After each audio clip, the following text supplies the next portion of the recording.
Thanks for listening to Creative Control. While I have you here, please consider supporting Youth Empowerment and Support Services, otherwise known as YES. Based in Edmonton, Alberta, YES provides immediate and low-barrier overnight and day shelter, temporary supportive housing, and individualized wraparound supports for young people aged 15 to 24. They work collaboratively within a network of care focused on the prevention of youth homelessness by providing youth with the necessary supports to stabilize their housing, improve their well-being, build life skills, connect with community, and avoid re-entry into homelessness. Learn more about how to donate or otherwise support YES by visiting yess.org.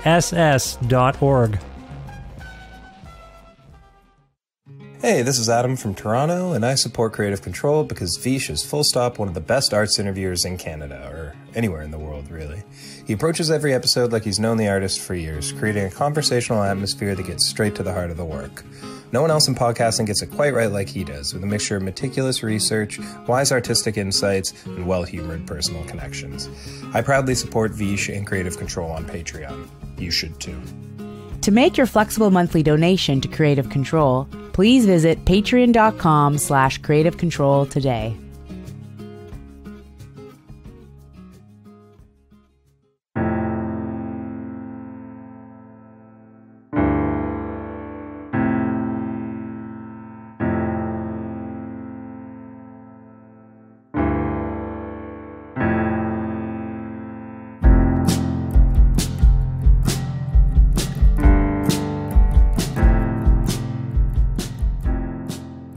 Elizabeth Powell is a beloved and talented songwriter, singer, and musician currently based in Montreal, Quebec.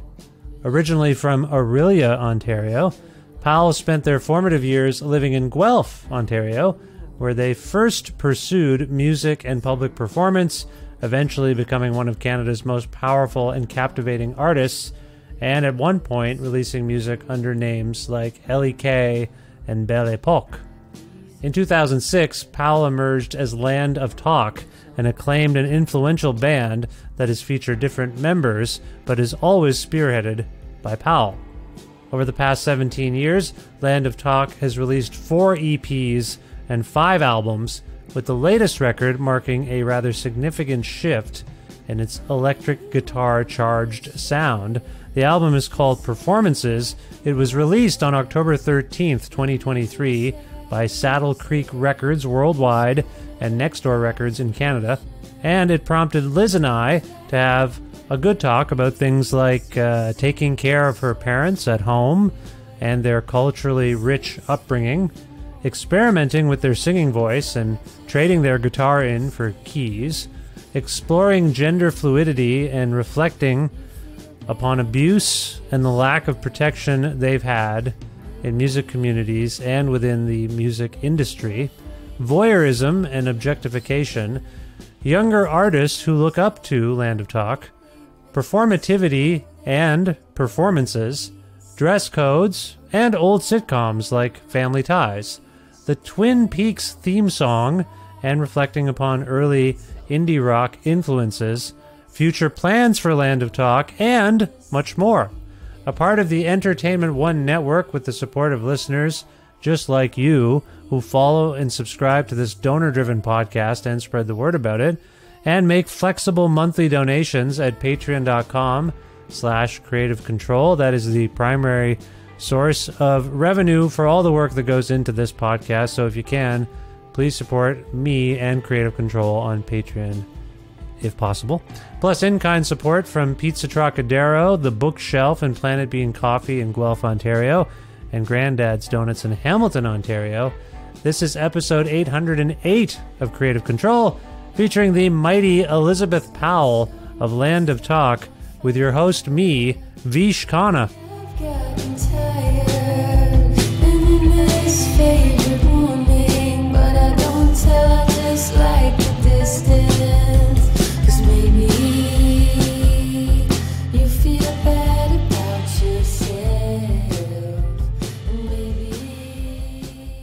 Hi Liz, how's it going? Hi Vish, I am actually doing well, all things considered. I'm back in my hometown just lightening the caregiving load. My parents are going through some health issues, and everybody is rallying around and helping them out during this time. Yeah, I'm sorry to hear about that, but also it's heartening to hear that you're getting some support, because that's caregiving is not something you can really would want to be doing on your own, I imagine. No, exactly. No. Well, it's nice. That's nice that they have a community. We've talked about your parents a few times on the show before, and I just want to send my best wishes, obviously, to you and your family. Thank you. Yeah. I'll pass that on to them. Thank you. I have a significant memory of your mother coming to shows in Guelph. I'm sure you would do. Play. Yes. Yeah. She would probably at everyone. Yep. Yeah. Very supportive, right? Oh yeah, and up here they've just had to move, and I'm surrounded by boxes, and I just found a box of like every piece of press, every like old recordings, old even an old email, like an old mailing list from like I don't even know when, but like all printed out. So yeah, she's definitely like the archivist, and definitely like the proud parent. And also my brother Gray Powell is a stage actor and now TV and film. He made the transition over the pandemic, was forced into TV and film. And again, my mom was just resharing a Globe and Mail article about him today, because he's doing a play called Appropriate. I would love to go see it. Anyway, so my parents are very proud parents, and definitely champions of the arts and culture. So yeah, I am definitely a product of my parents' passions and values, and yeah, very supportive. Very lucky for that. I can't recall. Are they themselves people who performed in any way, given the fact that you and your brother both got into like performance? And then, by the way, great segue for this record, performances. But sorry, right. sorry. Were they? I didn't mean to cut you off there. Were they? No, it was worth it. Were they performers of any kind, or? Well, it's funny. My mom was just telling a story this morning of how she's a great like textile and design. Like she went to OCA before it was OCAD. She was at Ontario College of Art in textile design, like tapestry. Like we always had big looms, and we had sheep, a sheep farm, and she would shear the sheep and spin the wool and made beautiful pieces. But again, it's just, she's really impressed with both her kids for just persisting in an industry that is so nearly impossible to do unless, I don't know, you win the lottery, or unless you're just extremely lucky. It's a real grind. But she did just say that she remembers being in a band her first year of college, and they told her that they needed to audition a real singer because she just wasn't cutting it. And apparently Neil Young was part of that.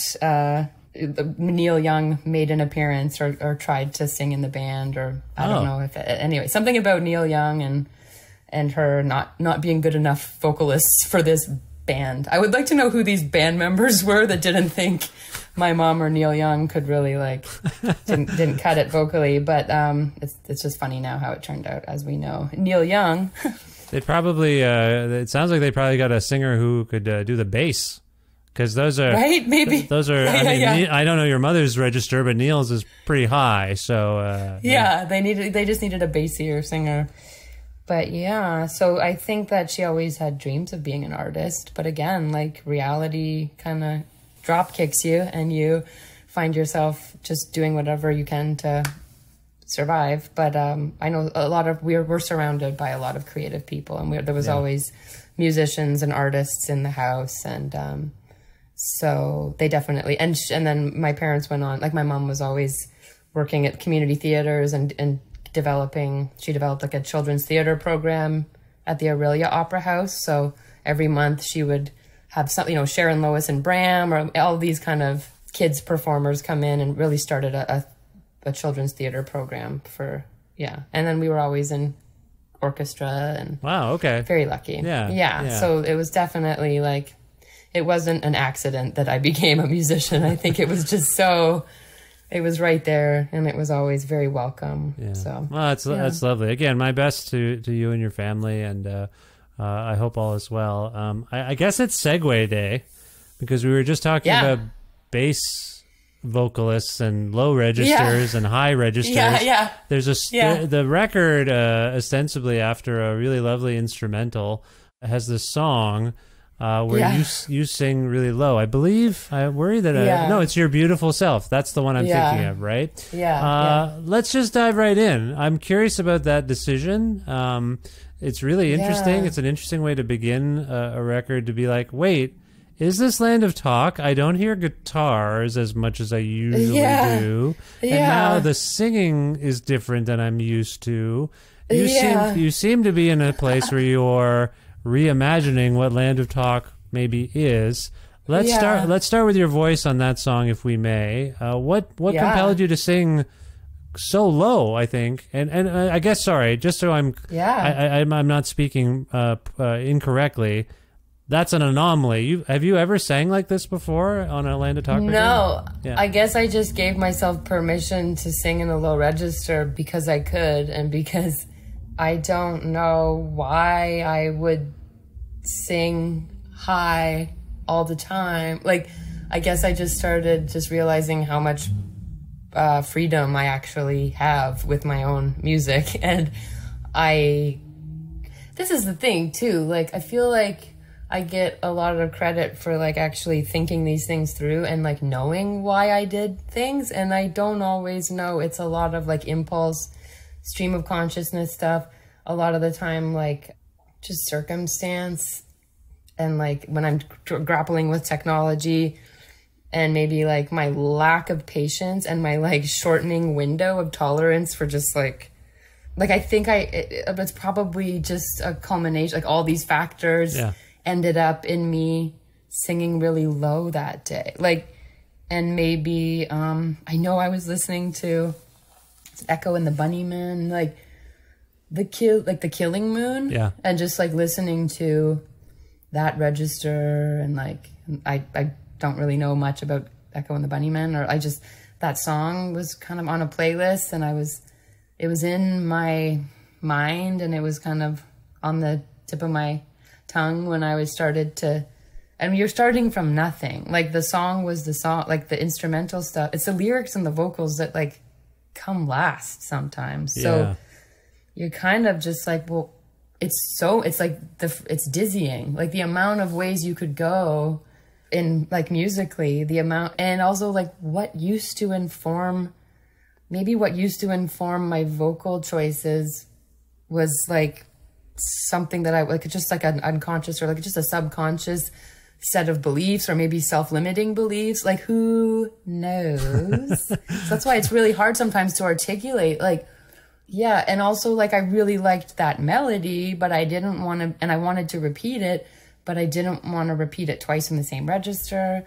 And then there's always like, when I was a kid, like realizing or noticing that like a powerful song, like to me, like when a song, like it's always such a big cathartic, or like there's this climax where like the vocalist goes up the octave, and it's always seems to be this like real vocal feat to like, I'm trying to think of like even like the Beyonce, I guess that's just like an obvious, like if I were a boy, she starts really low and then she goes up the octave like, and it's like this real triumphant thing. I don't know, like maybe I was just kind of curious about just chasing that sensation. And there was in the original vocal track, which I'm so glad Rena wanted to keep it in. Rena's the engineer of the record, Rena Kozak. Cause between the first verse and the second verse, there's me kind of like just joking around and being just, I don't know, making jokes. And then I go, and now we go up the octave, which is so obnoxious. And we're not like, but I think it was maybe just like a sensory, like and who knows? And there's also like the past few years, we haven't been touring because of COVID. And even when we tried to tour last year, when we thought we were in the clear, we all got COVID. And haven't really played live. Like, I think I used to really think about, like, how are these songs going to translate live? And that was always a factor. And I think for this time around, I was more just like, there was no rehearsal space to be making a lot of noise in. And so I was just more isolated at home in front of the laptop, keeping quiet because I live in a building and I don't want to disrupt my neighbors. And it's also like I'm self-conscious about singing things and having other people hear me. Like, so I guess that informed the choices I was making. And then so it's so many things. It's like, I can't put my finger on it. But yeah, I did it because I could. And also, like, what was Land of Talk and how many people informed what the Land of Talk sound was and how much in control was I of that, or how much, like, I'm not the kind of person that is, like, really confident about my ideas. Like, I have a big imagination and I'm very expressive and emotive in my playing, and I love getting a vibe down. But when it comes to like production choices and when it comes to like other people being more vocal about the vision they have, like, I think I defer a lot to like whoever the most confident person is in the room is, and it's not usually me. Like, even though I write the songs and it's me, like there would be no Land of Talk without me.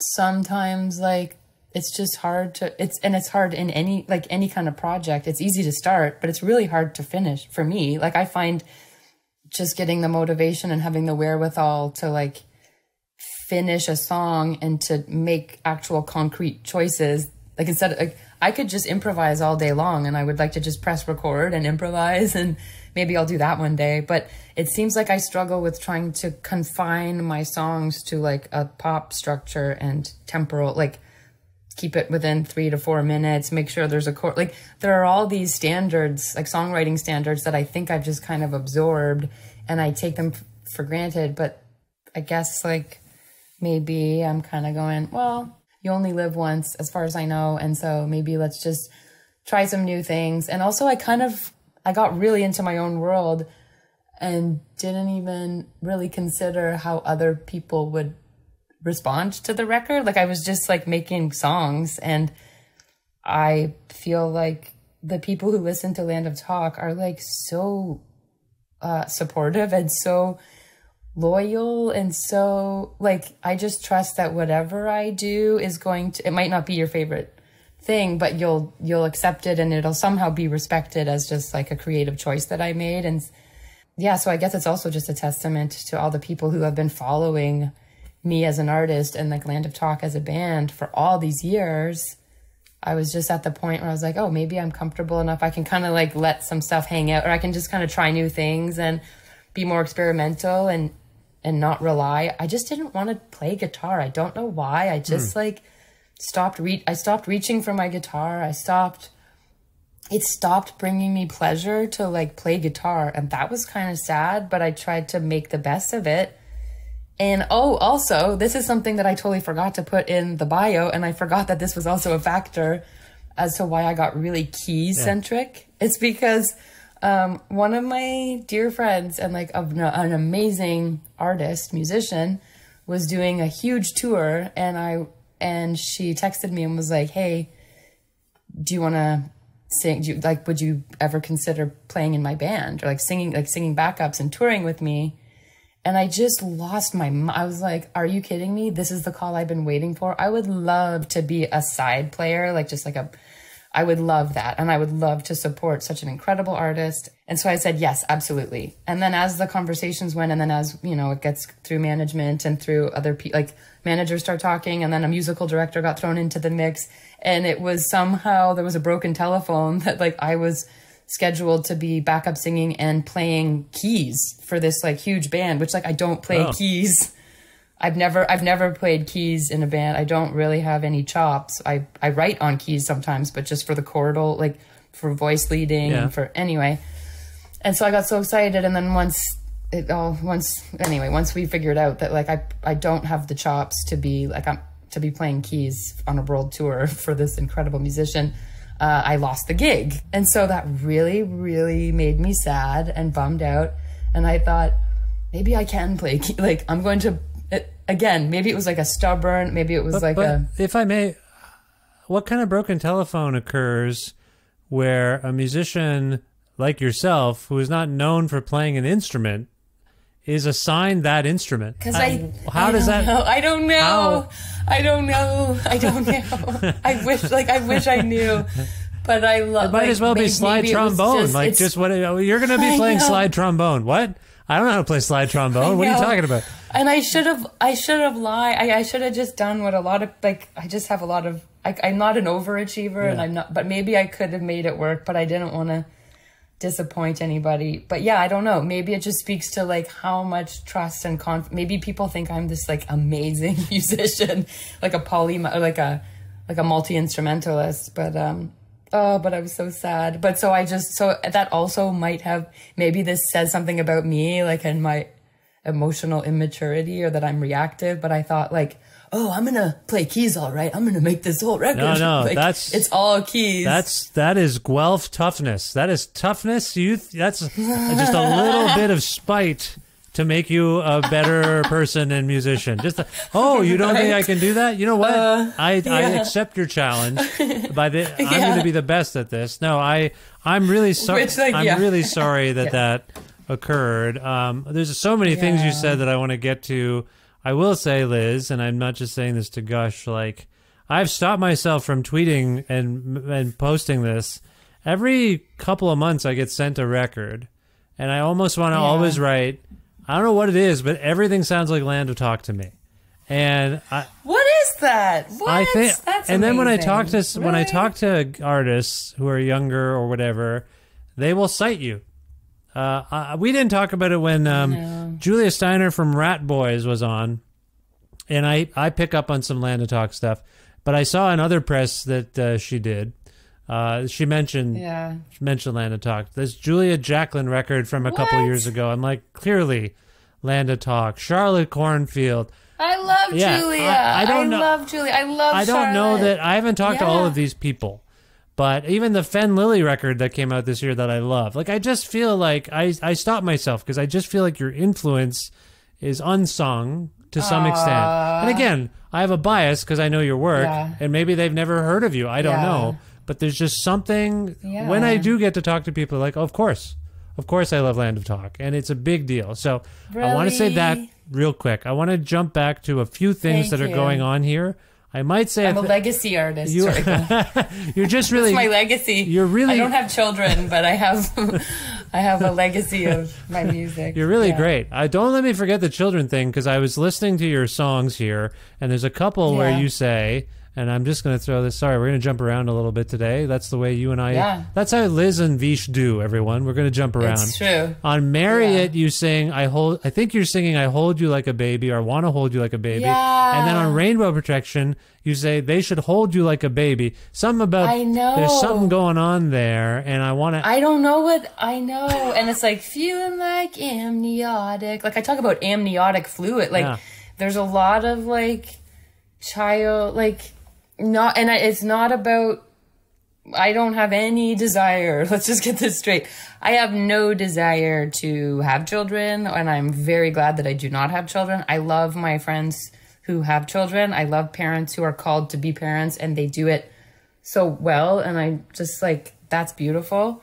But, so I feel like it's more, I think it's beyond, again, because I don't know how to, it's just pure feeling, and it's coming out like I don't think about what I'm saying. I think about it afterwards, because I'm like, can I have two songs that say "Hold You Like a Baby" and "Holding Like a Baby"? Like, I think maybe there's something about safety. Maybe I'm singing about like, maybe it's not, I have no idea. Maybe because of like, there's a lot. Oh, and also like, there's stuff I want to talk about, but I also just have to like keep some things for me.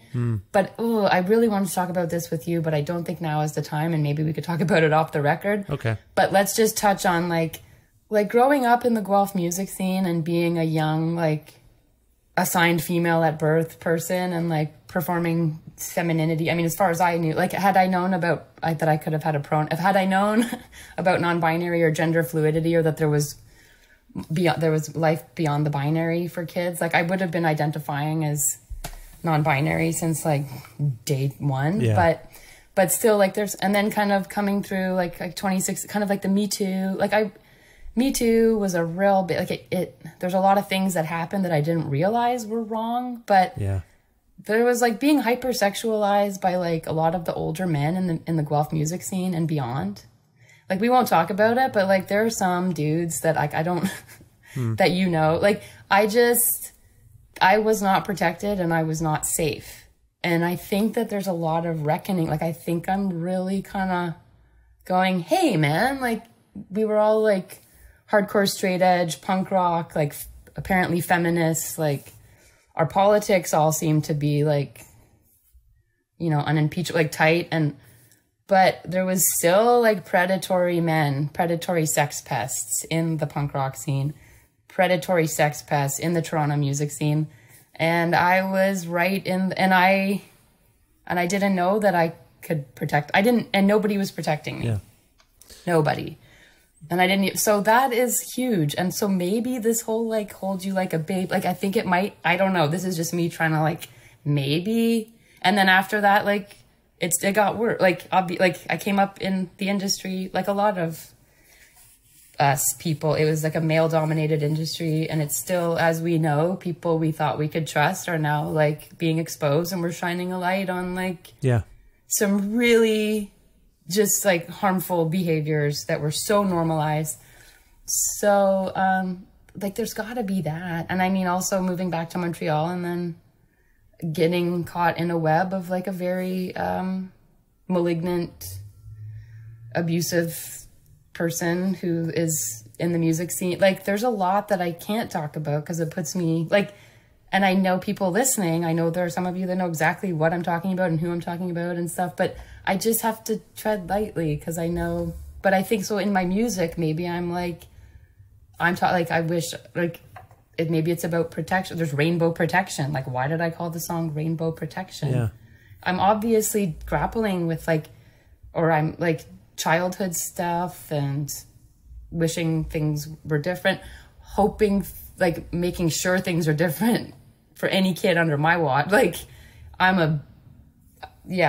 a very protective, I'm a bear for anybody I see that's being subject to any kind of harmful behavior which also kind of isolates me. Like people don't like the status quo being like, even people in the Montreal music scene, like they're comfortable with the way things are and they don't want to know that their friend, their super charismatic like friend is maybe a harmful person. So you just kind of have to, so then that also informed this record. Like I was very isolated, not just because of the pandemic, but because of people abusing their power and abusing their status. And so, yeah, so I guess like when I'm singing Amniotic and I'm singing about these kind of birth, like it's not about parenthood. Like, it's not about what I'm actually, it's not about that. It's about, maybe it's about,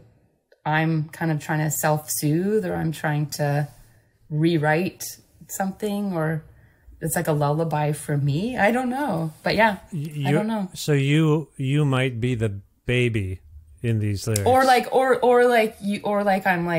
I'm angry, or I'm like, you should protect me.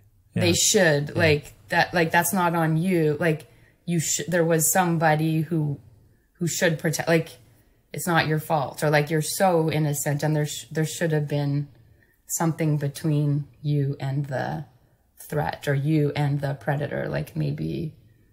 So maybe it's kind of like, hey, again, kind of like, hey, fuck you. Like, nah, that's not gonna like.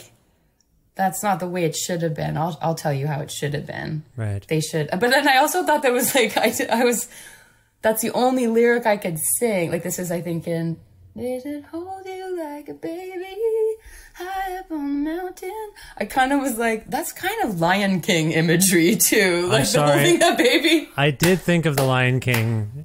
Which I was kind of like, okay, cool, let it happen. Like, I don't know, it's there for a reason. I did too. Which I love though, because it's still like there's a reason. It's tangential. It's my stream of consciousness. I'm just like picking on images and also just like words that feel good. Like But again, I think it does a disservice to the song itself and I feel bad. Like I hope that people listening don't hear, like I don't want to break it down because I don't I don't even know how to break it down. Like I wrote the song because I don't know how to talk. Like it's poetry. I appreciate that. I don't know. It's pure feeling. I appreciate this. I think there's ways of articulating hard thoughts via music. And I understand that even the person creating them might not know what it actually means, but it's coming from some place. But I think you've also made a choice in your expression to, I guess, to be reductive, switch instruments. And I'm going to say something maybe a little bit weird, but maybe it makes sense. I don't know. We talked about you sort of modulating your voice to get deeper. You've put a guitar sort of down. You put the electric guitar down. In the annals of music and pop culture, I don't know if this is an incorrect thing to say, but I think the electric guitar is a fairly hyper-masculine symbol. Yeah. Is that right? Yeah, phallic. Well, like it shouldn't be, but I mean, Sister Rosetta Tharpe was the first fucking rock and roll, you know, like it should be, like, but yeah, it got co-opted. It got. So, again, this is where I want to tread lightly for myself. I don't want to say the wrong thing, but you begin a record singing lower. You're not playing guitar. I feel like the last time you were on this show, we had to talk about you rejecting performative femininity, maybe is a way of putting it. I don't know. I'm trying to be careful and not say the wrong thing. And now, on this record and in the biographical info, that sentiment seems more pronounced. I guess I wonder in trading in what Land of Talk sort of was, this is really going to get hokey, singing about babies and being reborn, if you will. Sorry. I love it. Just go. Let it I'm flow. sorry. I feel like I'm writing an English essay and it's not going. I'm going to get a B- on this. But my point is... no, this is the best. This is homeschooling. There are no grades. My point is, do you think there's something swirling around in your choices here and the things you're singing about? And I don't want to discount anything you've just said about existing in a problematic Montreal music scene or a music industry that is itself really fucked up for people who identify as women. Yeah, it's gross and horrible. Yeah, it's disgusting. Right. Yes. So, do you think in presenting yourself as Land of Talk in this regard, less guitars. I shouldn't say no guitars, fewer guitars, and singing all over the record. I think your voice is doing different things, to be honest. And sometimes it's distorted and alien and processed. There's something you're doing here to be a different version of yourself, and I think maybe challenge the perception of who you are that is widely perceived. Do you but I feel like I know the answer to this. This wasn't necessarily conscious, you're saying? I don't really actually also have a good idea. Like I wish I had a better grasp on like how I was perceived, because like it's like I don't understand. I don't understand really clearly how I'm perceived, or maybe I get little wafts of how I'm perceived, and I'm like, oh, that's just like maybe I don't really have a strong sense of not self, but like my persona. Like I don't have I'm just me. I don't put on a persona because I don't have the wherewithal. Like I'm really bad at strategy. Like I can't do that. So I'm just kind of always like flopping around. Like I'm just flying by the seat of my pants and just like showing up and being really real. And so I wonder how everybody else will, and I know there was like certain people would like hypersexualize that. Certain people might like pedestalize that. Other people might be like, ooh, that's really ugly and gross and raunch. Like, who know? I don't know how I see. Some people might be really inspired by that because I'm kind of doing an unorthodox way. Like, I don't have a great sense of like how I'm perceived. Or like, so I don't know what, if I'm bucking any kind of, when you said earlier that you felt that you were hypersexualized, by people in your communities that you were in, even, which should be safe spaces. Did you feel like you were hypersexualized as a woman specifically? Yeah. Okay.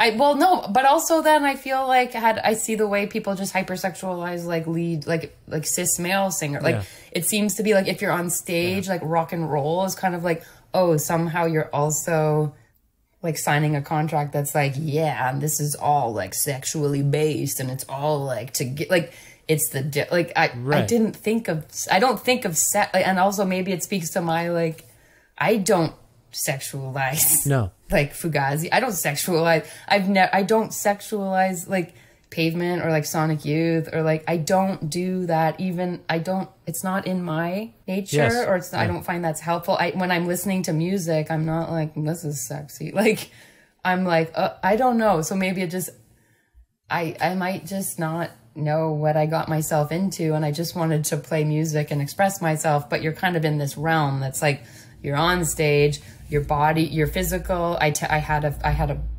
body that I guess people responded to because it also fell into like it seemed to adhere to these like super toxic like white supremacist like patriarchal ideas of like the beauty standard. I'm white. Like it just seemed to be like maybe I kind of was playing into stuff that I didn't realize I was playing into. Like I don't know. I just kind of started feeling like, oh, maybe this is bigger than me, or I'm not. There's a lot going on that I didn't sign up for, and it feels icky. And it almost seems like you think that by me being in a band and playing rock and roll, I'm okay with that kind of talk. I'm okay with that kind of behavior. I'm okay with you. Like, it seemed to, I don't know. So I don't, again, like, these are all things I just try not to think about because, like, I just want to write, like, I just have melodies and, like, these song ideas that I just want to get out. And it's funny that then all of a sudden it's like, well, what's the genre? Like, you're like, okay, well, what, I don't know. You're playing into this whole cultural thing or the history of, I don't know. I've long felt that this is going to sound weird. I almost was going to say, I kind of think sex is dumb. But I don't think sex right? is. I don't think sex is stupid. I don't. That's what this podcast should be called. If you really think about it, if you really think about it, it is kind of a stupid thing. Really, that's what you're. Like, but to fixate on it, to sexualize everything. Like as we're speaking this, there's this fucking premier in Saskatchewan who is bringing this like he's fighting legislation about pronoun usage, and I know that's not. Sorry. I don't. This is getting into a whole bunch of other stuff, but at the root of it is this constant, incessant obsession. Yes, with sexualization, with genitalia, and sexualization. And it's like you are and it's everywhere. It's in all the commercials. Like I watch. Like I don't know if I talked about this before we were rolling here, but we have movie night in my house on Friday nights with my family. Tonight you're having chips. Yeah, yes, I did. I told you we alternate between fresh popcorn with a popcorn machine and chips. Anyway, it's interesting because I'll throw in. I like to pick movies that I think my kids may not normally get to see, and they can be like old Hitchcock movies or and just the constant or like comedies that I think are going to be okay for a 12-year-old and an 8-year-old. Yeah. But there's just always this innuendo and there's always this bullshit. And I'm just like, I'm going to sound like such a prude. I don't want to say sex is, I'm not stupid. I just want to be careful about this because I don't think it's completely stupid, but I do think that we talk about it and think about it in contexts that make no sense. Like you're exactly right. Going to see a band.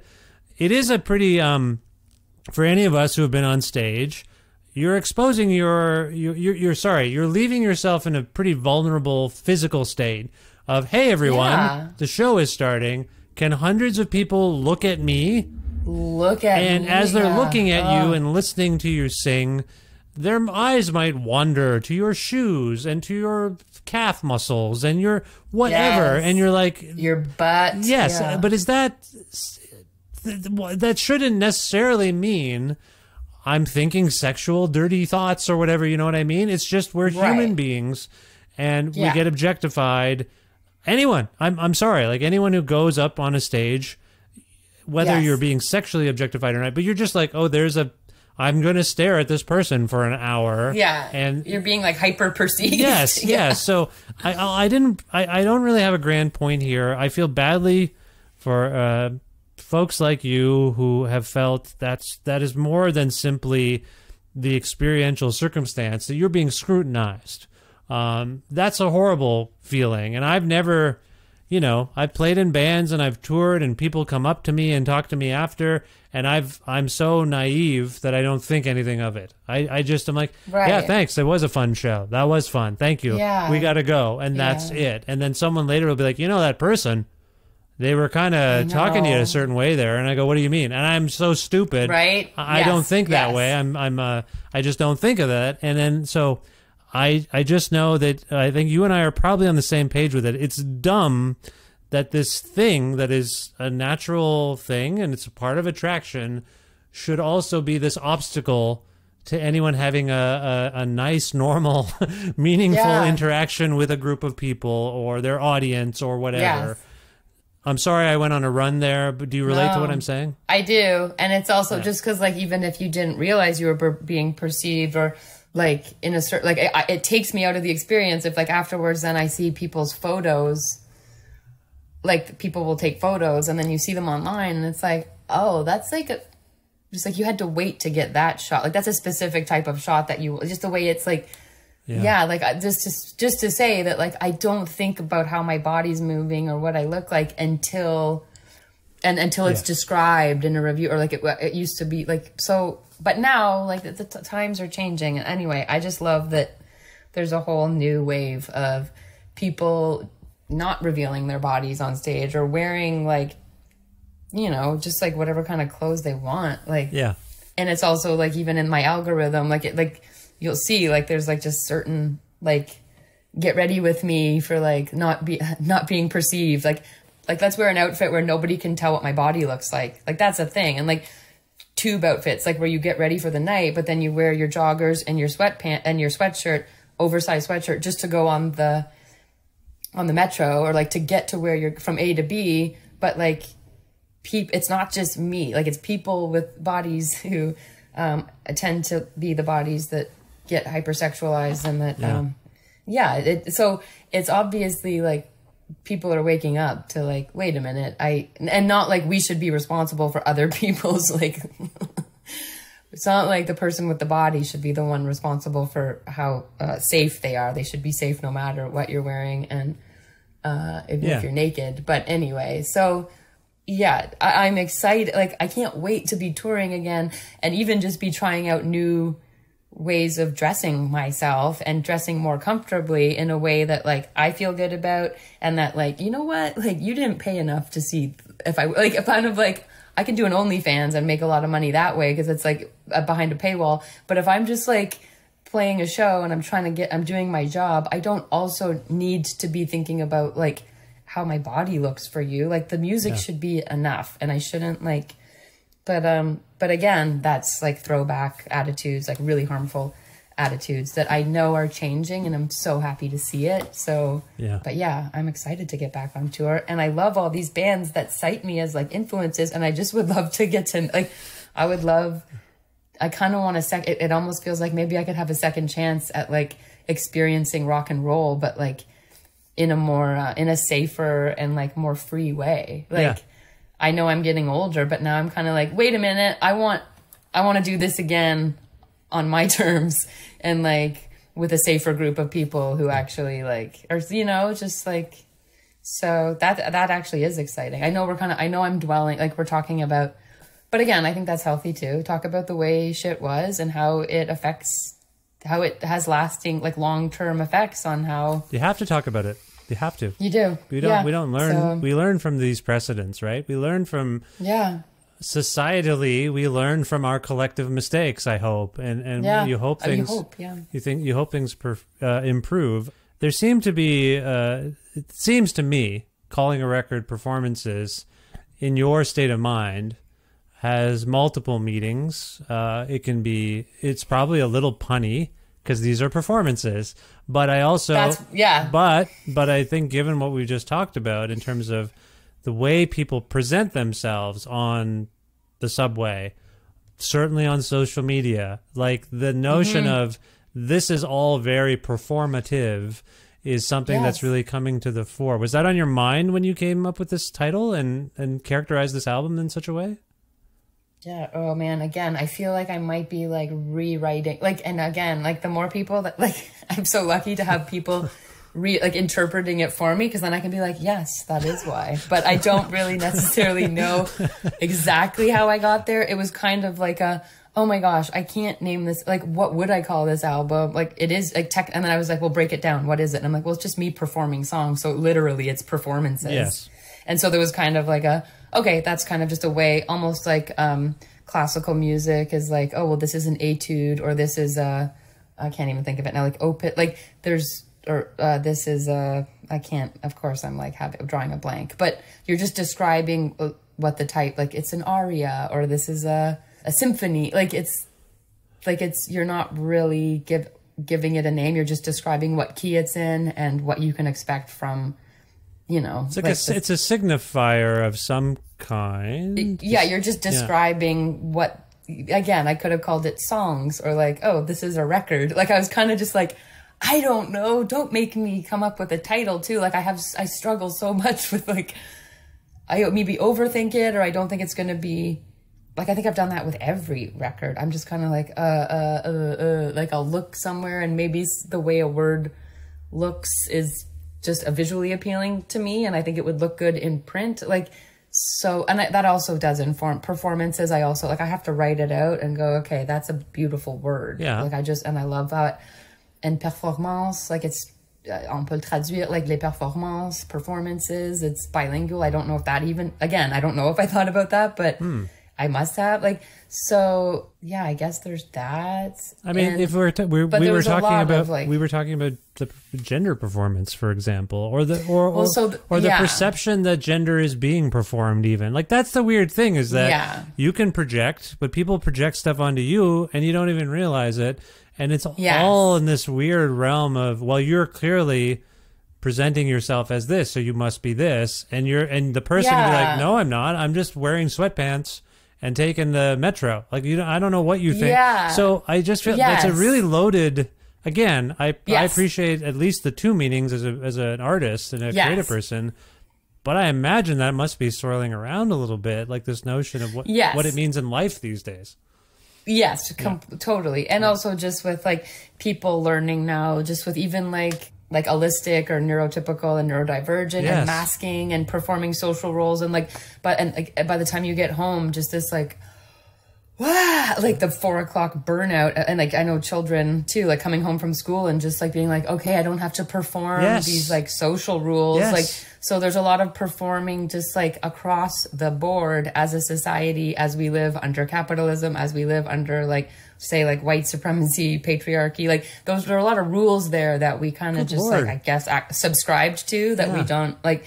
So like there's the idea also of just like decolonizing your mind, those are decolonizing how we approach our life. And there's also like unmasking if the more we learn about our own brains and like all the variations, and how it just seems like there's a lot of like deconstructed or just things that we can do away with that don't serve anyone.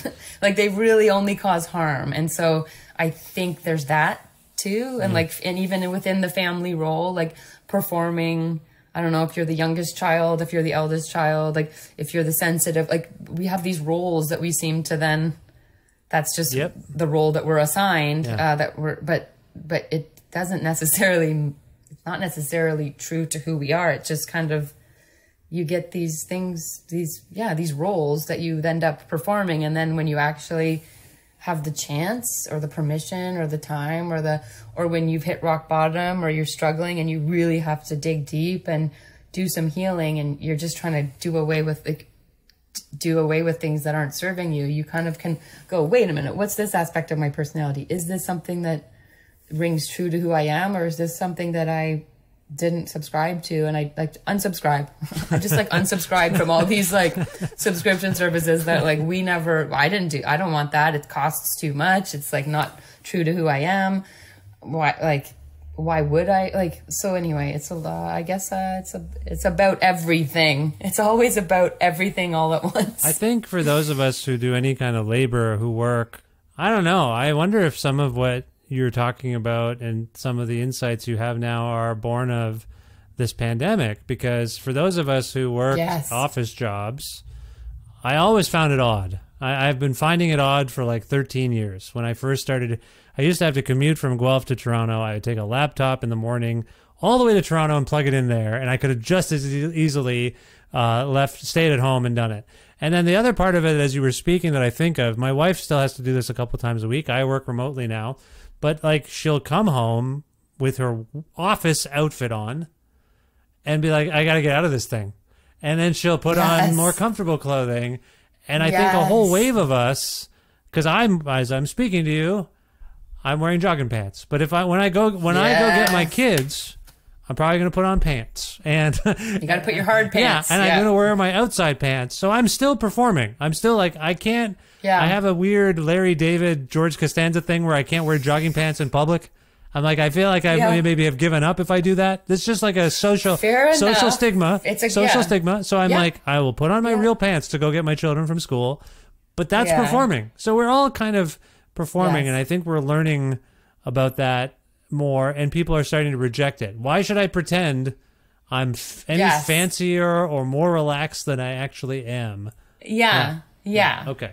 And I think I'm also excited. That gives me hope. Like I do feel like the younger generations just won't have that same messaging, and I feel like they do what they feel like, and they'll, even in terms like people are like, you can't even like put them in one box, because like they'll listen to this kind of music and that kind of music, or they'll dress a certain way, and like there's no, like, it's hard to box them in. And it's, again, because like they're punk rock, like they don't adhere to maybe any of the Again, as we're speaking right now, it's just dying out now, but I don't know if you follow the U.S. politics at all there, Liz, but there's this guy, Senator John Fetterman from Pennsylvania. And he's a big, tall guy. And he just had a brain issue. Yes. He had that stroke. He had a stroke, And he's caused a bit of a kerfuffle because he shows up to work in like basketball shorts and a T-shirt. And there's this huge outcry among the suits saying you have to wear a suit. And he's like, dudes, if you spend as much time worrying about people and their lives as you do my suit, my lack of a suit, we're really at this stage. Like, what is real? What is pretense? Why does it matter? Yes. The NBA, no one's mentioned this at all.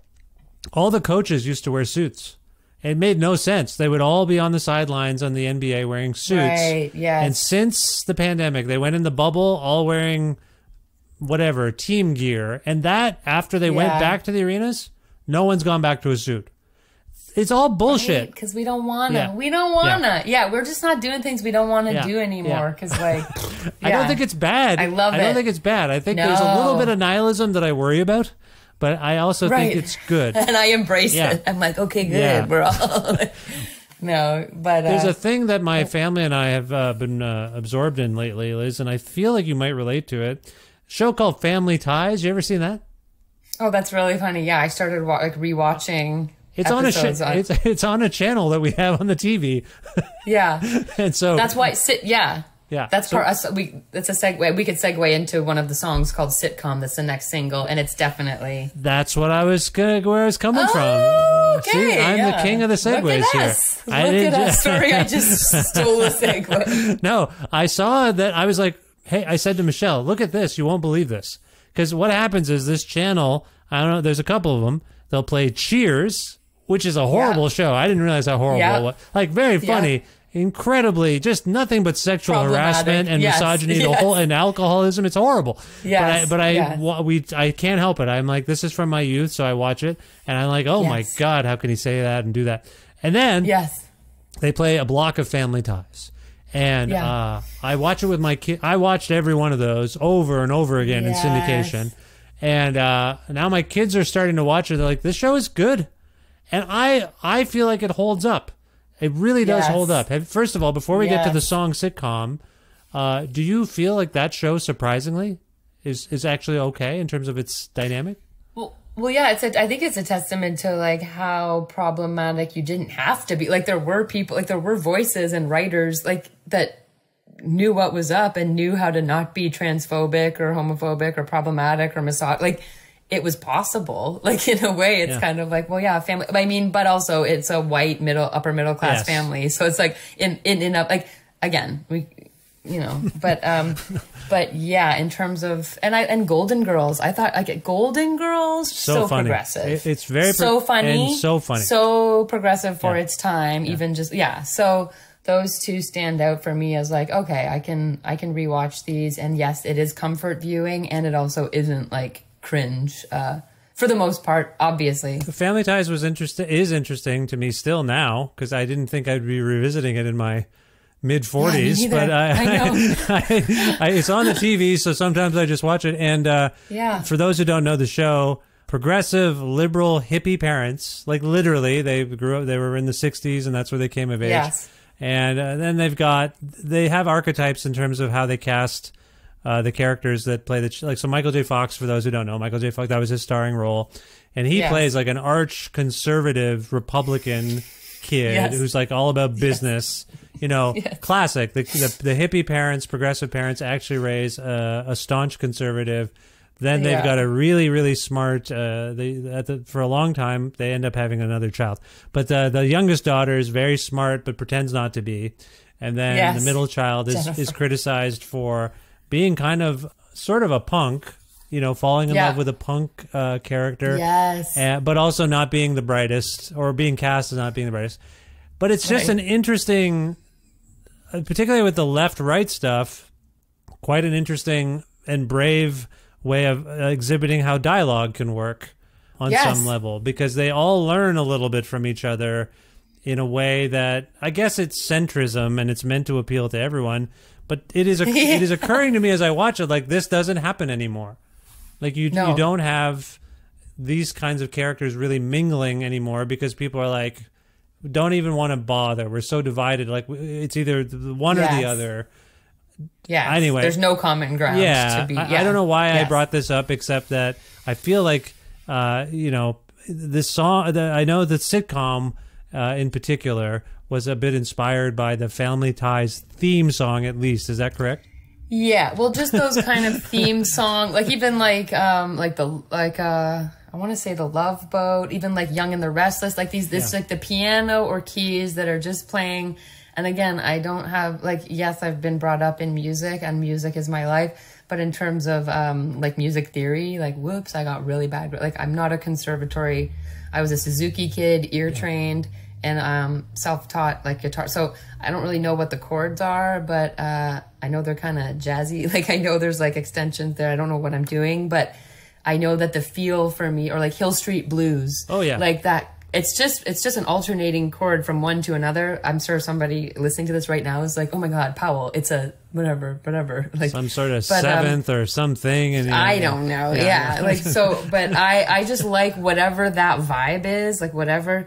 And again, that's something that as I should have been in the practice room at Concordia Music School, I should have been practicing like an actual piano piece, or my voice like ear training, where I should have been practicing, but again, I just don't have any real discipline, and I just would kind of play around and improvise. And I think my teacher was teaching me Satie Gymnopédie, and it was just big reaches, I think I was just having fun with the shapes on the piano, and I just hit a certain, and this is going back like 20 years, and I hit this just cool progression that I always kept. It was just my comfort. When I would sit down at a piano, I would play those chords. And then I kind of maybe had 3 or 4 of those chord shapes that I would always just play with. Yeah. And that somehow, now that I was making a record, really just on the, I would bring up the keyboard on the keyboard, like the MIDI keyboard on my computer. And I was just playing the J key and the L key.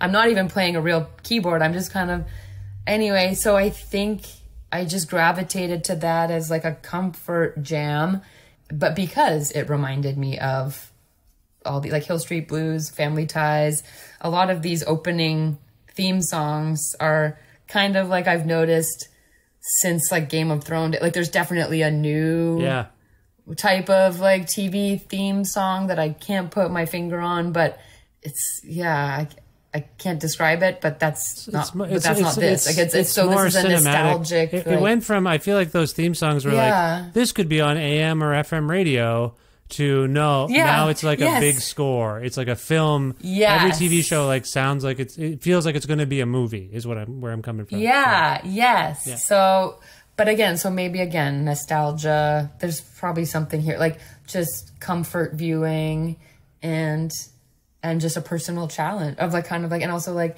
oh cool, I do want to have a song that sounds like that, like kind of like not John Tesh, but like this kind of like just a style that I would never dare to think that I could put on a record. But I'm like, well, it's my life and it's my record and it's my music, and so I'm gonna do it. Like, and maybe it's not for nothing. Like somebody will hear it and be like, oh, cool, or like skip. I don't know. And it doesn't really matter. Like, I don't know. It's all very cool, but I just want to ponder this for a moment. I know you've sort of deferred from knowing exactly where things have come from and what they might mean, but Liz, I can't help it. There's a song here at the end of the record, and I hope am I pronouncing this right? Twin Teaks? Yeah. Oh, yeah, that too. It's like, oh, it reminds me of the Twin Peaks theme, but it's kind of inverted, and it's actually obviously not those chords. And then just to save the file in cause I'm really bad, like I'll be really inspired and I'll have this flurry of like ideas. I'll record it in Logic, and then I just need to describe it somehow. And there's like 1,000 really bad ideas in there. So I need to call it something that like reminds me of what it is. And I was like, okay, Twin Peaks, but then I was like, Twin Teaks. Like, I don't know. Okay, so it's not I'm a real word. Obnoxious with words. It's not a real word. I'm mispronouncing. Okay, so in the description for Twin Teaks, which is hard for me to say apparently, it's a Spoonerism of Twin Peaks. Yes, I get it now. Yes. I remember there's a quote here in the biographical info. I remember giving Laurie, the drummer, so many drum references like Fugazi, Tortoise, and Trans Am, and she kept on nailing it. And then later it says, I loved all these indie rock bands when I was younger, so this felt like a return, or at least a tip of the hat, to my teenage self. So throughout this conversation, we have talked about you or someone being a baby. We have talked about 80s, 70s and 80s sitcoms that give you comfort.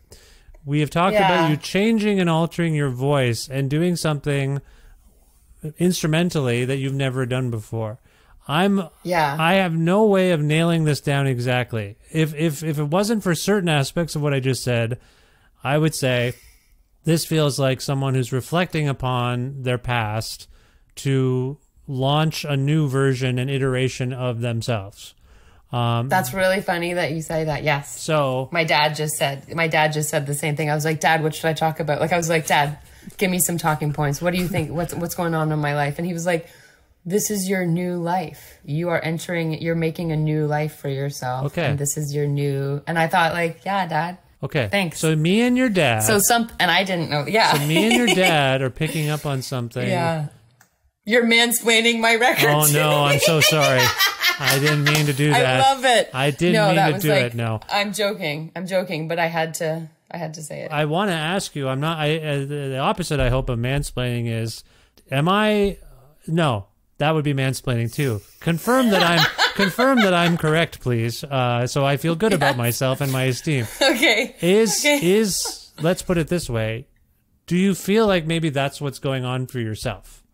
Is that maybe what this swirl of past, present, who am I? It's a reflective record on many levels, but is that too reductive to just say?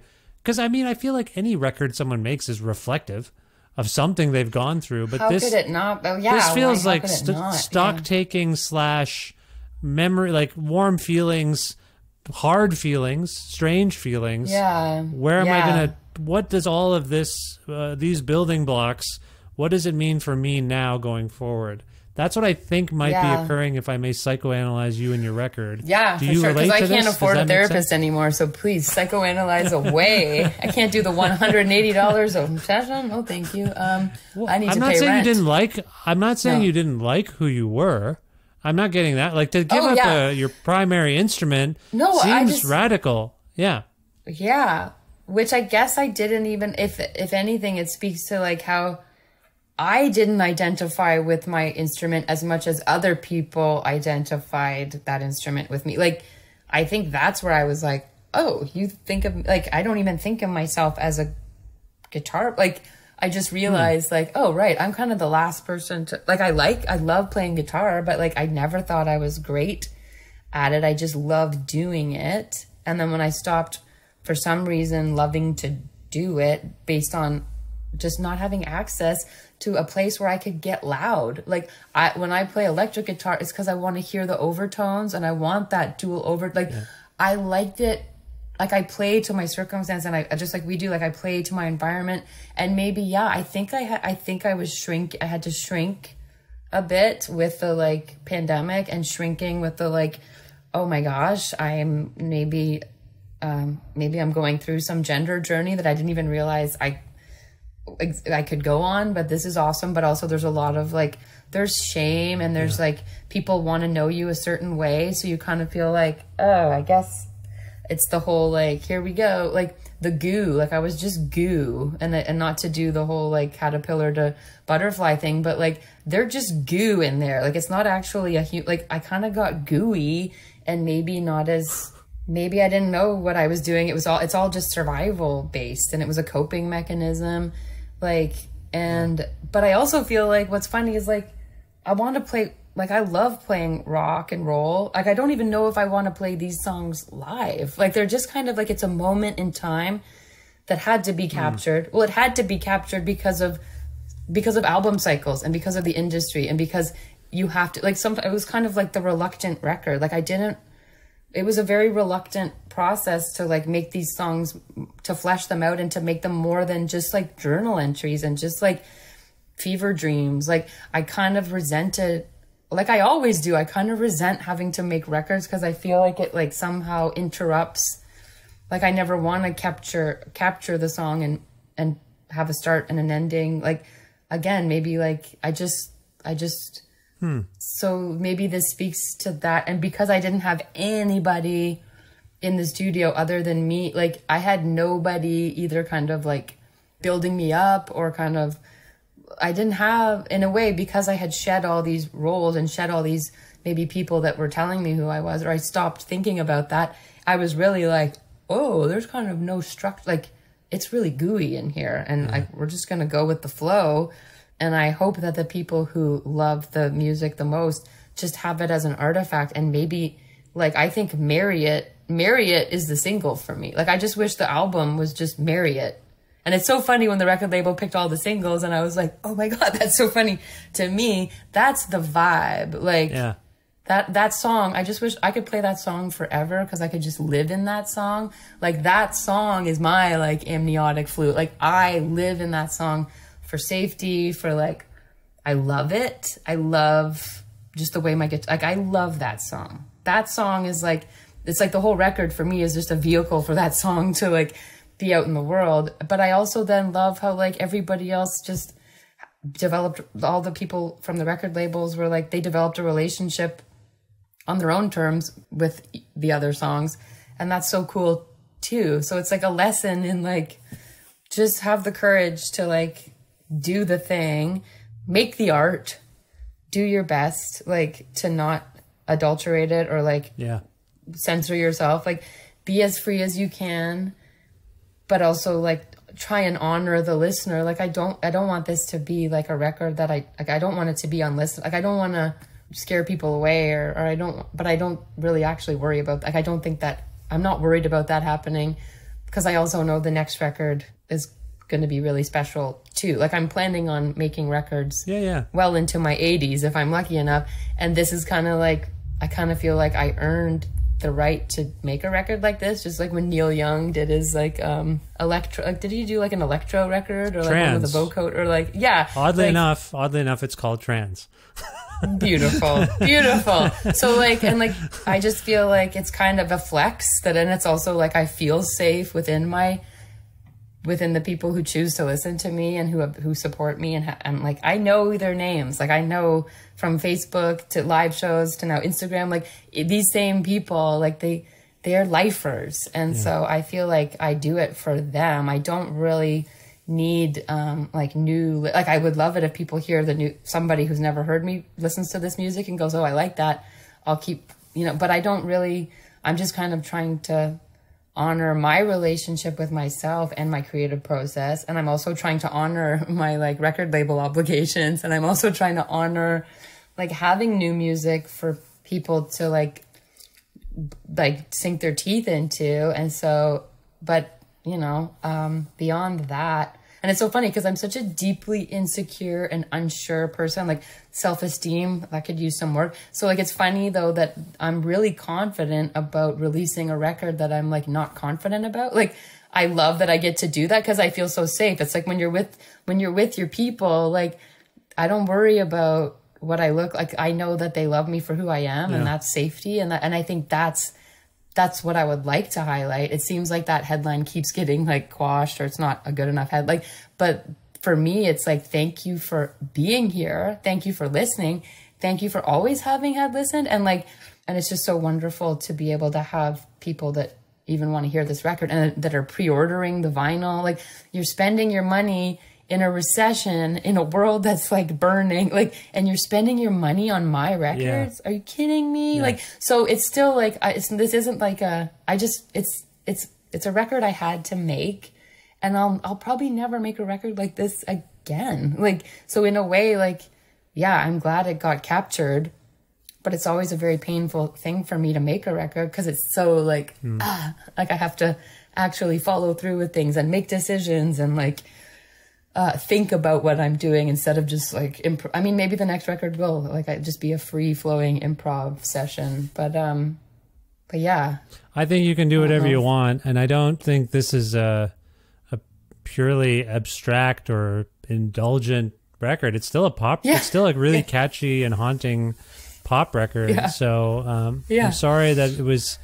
Well, no, I'm not sorry. I think you're processing the highs and lows of your life. And, I mean, there's also humor. Like you cite in the info I was sent about Marriott, the quote here, I think it's from you. I listened back to the album recently and I really cried when this song came on. It's alive and it really moves me. I love it the more I listen to it. And later you say those songs, you mention other songs in your catalog that are similar. And in those songs, I feel like I hit it in a really devastatingly personal way. These are healing songs. That sounds heavy. Yes. Meanwhile, one of the major portions of the song is like a childhood taunt. If you like it so much, why don't you marry it? Yeah. So there's like a childhood innocence and good humor thing happening as you kind of deal with heavy stuff. And I think that's a really fascinating. I mean, it also reminds me of Single Ladies by Beyonce. If you like it, better put a ring on it, which is a play on that too. So all I'm saying is these songs do stuff to me. I don't think they're that obtuse or impenetrable. I feel like you've made really accessible music here, and for what it's worth, talking to one person, me, I hope you realize that it's resonating. Like these songs will resonate with people. That means a lot. Okay, that means a lot, Bish, because like, we've come up together. You've known my music since like we were kids. I was making the 4-track songs. I Think You Ought to Love Me More. I'm looking for that master of that CD that I made with Andrew Collins. It was like a bunch of songs with like young and beautiful as anything. Young and beautiful. Like I think, like imagine me singing that today. I was joking with my dad, like just like old and tired and like just like I don't feel, but it's a beautiful, like I would love to, that's such a time capsule. And like you were there for that and for like, Belle Epoque, the acoustic stuff.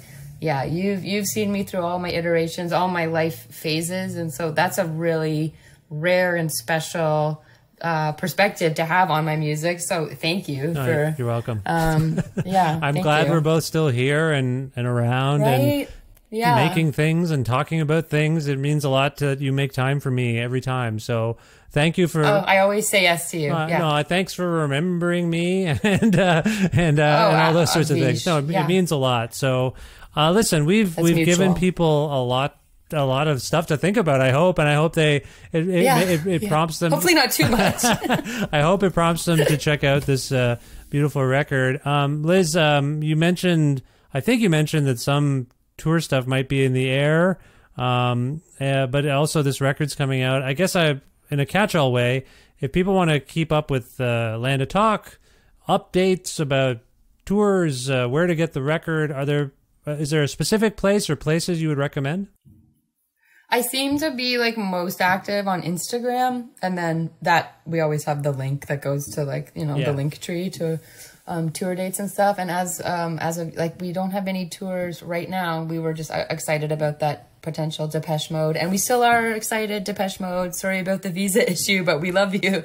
And yeah, we're probably, who knows, maybe hopefully spring there'll be some tours. But and also with this recent life kind of upheaval with family, I'm definitely focusing on caregiving and just helping lighten the load here in Orillia until maybe January or February. So I don't think there are going to be any shows unless I can get a show, like a solo show at St. Paul's Church here in Orillia, or maybe like a house show in Montreal. But yeah, just check the Instagram site. And I have a Patreon too, where I just release like what I'm writing for the next record and just my cover songs, like a Mary Margaret O'Hara cover, a Traveling Wilburys cover, just kind of the stuff that you don't get, you know, on the socials. So cool. You can help me there, support an artist, or you just get to have all the news you want on Instagram, because I also post all the stuff for the new record there. So okay, well, I'll link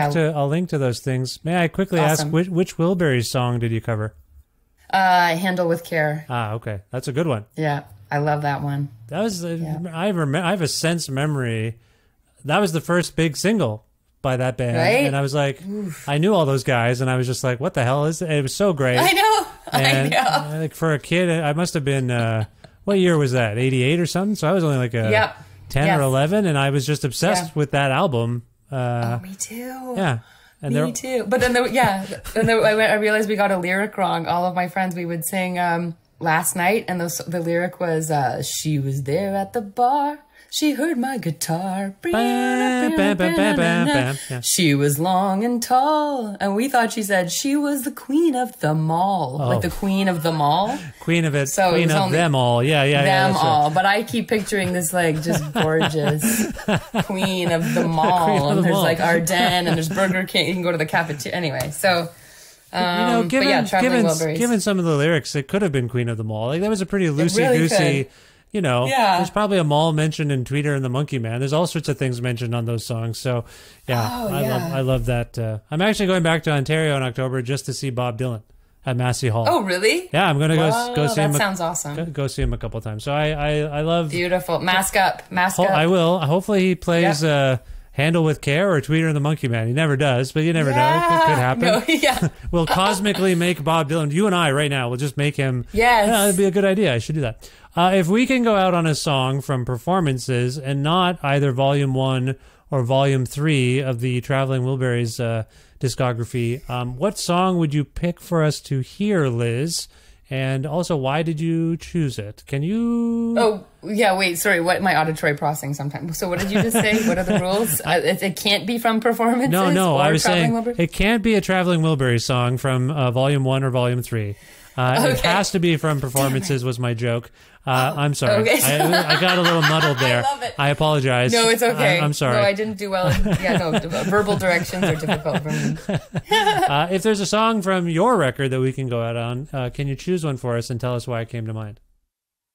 Well, I mean, obviously we know I'm going to pick Marry It, because that's the song that I feel like is the heart. It's like the load-bearing song of the record, and it's the heart and soul of the record. I mean, I would say that, or I would say,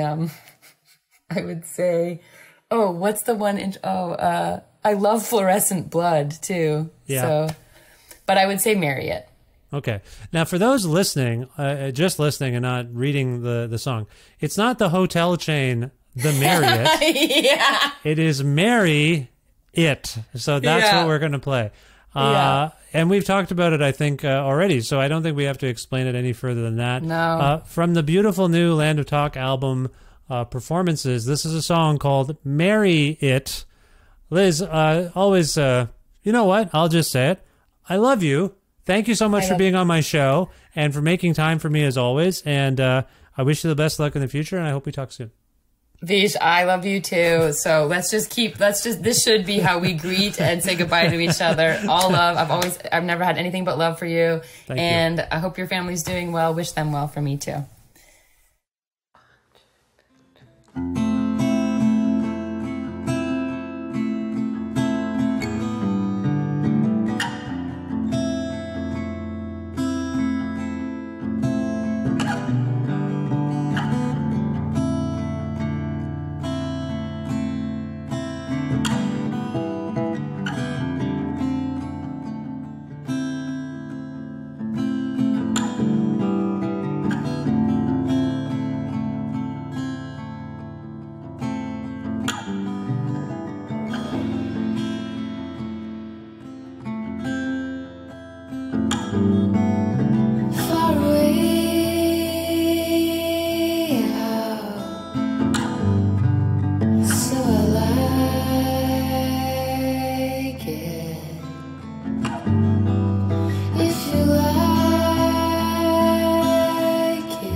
It's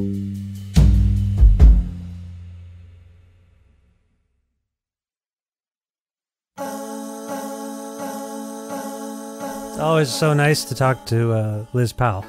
As you heard, long history between us, and it was very, very lovely to chat about this new Land to Talk album performances. This time on the 808th episode of Creative Control, which is part of the Entertainment One podcast network and is available almost everywhere you get your podcasts.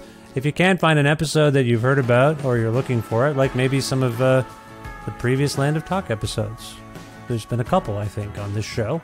Or if you want to learn more about me and sign up for my monthly newsletter, please visit vishkhanna.com. Everything you might want is at my website there. You can also like Creative Control on Facebook or follow the show on Twitter at Vish Creative, or you can follow me directly on Instagram and on Twitter at vishkhanna. And I'm also on Blue Sky and TikTok and Threads and all the other things. So if you want to seek me out there, if you find Vish Khanna, it's probably me. You can tell by the photos and whatnot.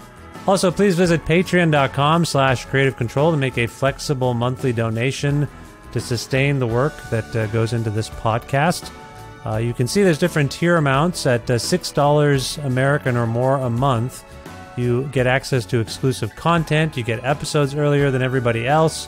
And if you're interested in getting a Creative Control t-shirt for yourself, I still have some designs and sizes available.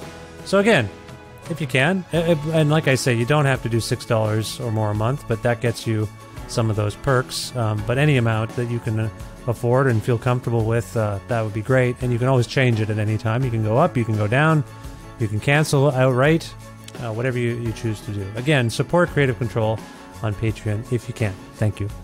Thanks again to some independent businesses that provide in-kind support for this show. Those include Pizza Trocadero, The Bookshelf, and Planet Bean Coffee in Guelph, and Granddad's Donuts in Hamilton. Fine independent businesses in Ontario. Thanks to them. Also want to thank my old pal Jim Guthrie. He lets me use some music of his on this show, and you can learn more about Jim at jimguthrie.org. And finally, you there listening right now, thank you so much for digging into this episode with Land to Talk. I hope you will check out Lizzie's new album performances and potentially see them on tour if they manage to get out sometime soon. Otherwise, I hope you will consider subscribing to this podcast, spreading the word about it. You know, I don't normally pander for reviews, but there's been some, I've noticed there's been some negative ones. So if you have a positive review you want to leave for Creative Control on your podcast provider, please do. That's all. I will talk to you very soon. Be well. Bye for now.